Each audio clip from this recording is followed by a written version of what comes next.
Here's a policy question I need you to define for me tonight. Yeah. 12 million illegal aliens here in America.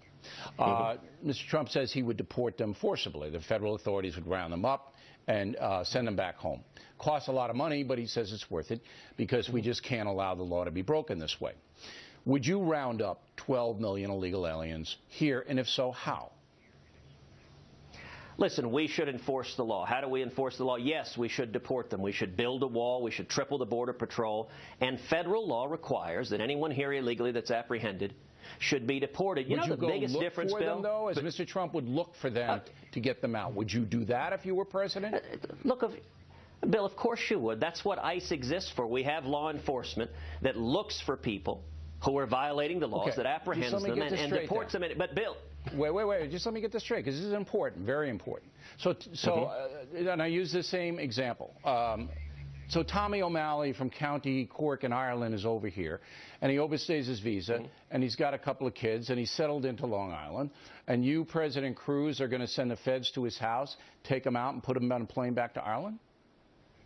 You better believe it. Now, right now, we actually can't do that, because we don't have a biometric exit entry system, so we don't know when, in your example, Tommy goes home. Federal law requires... Okay, but then the court would probably, as I told Trump, the court would probably block you. Look, I'm sorry to cut you off, but I want to get to the meat of this. The federal courts would probably block you from doing that, taking Mr. O'Malley and putting him on a plane. Why would they do that? Because due process. Why would they do that? Due process. Even if you're here illegally, listen, I've spent my entire life as a constitutional lawyer.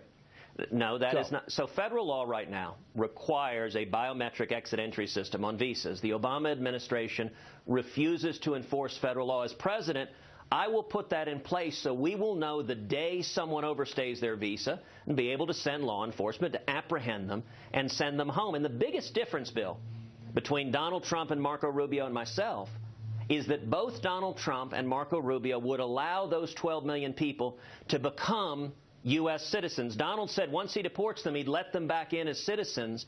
I will not. And for anyone who's concerned about jobs, doesn't want to see wages driven down, right, they are going to be, under existing law, they're not eligible to come back in legally if they have been deported for breaking the law.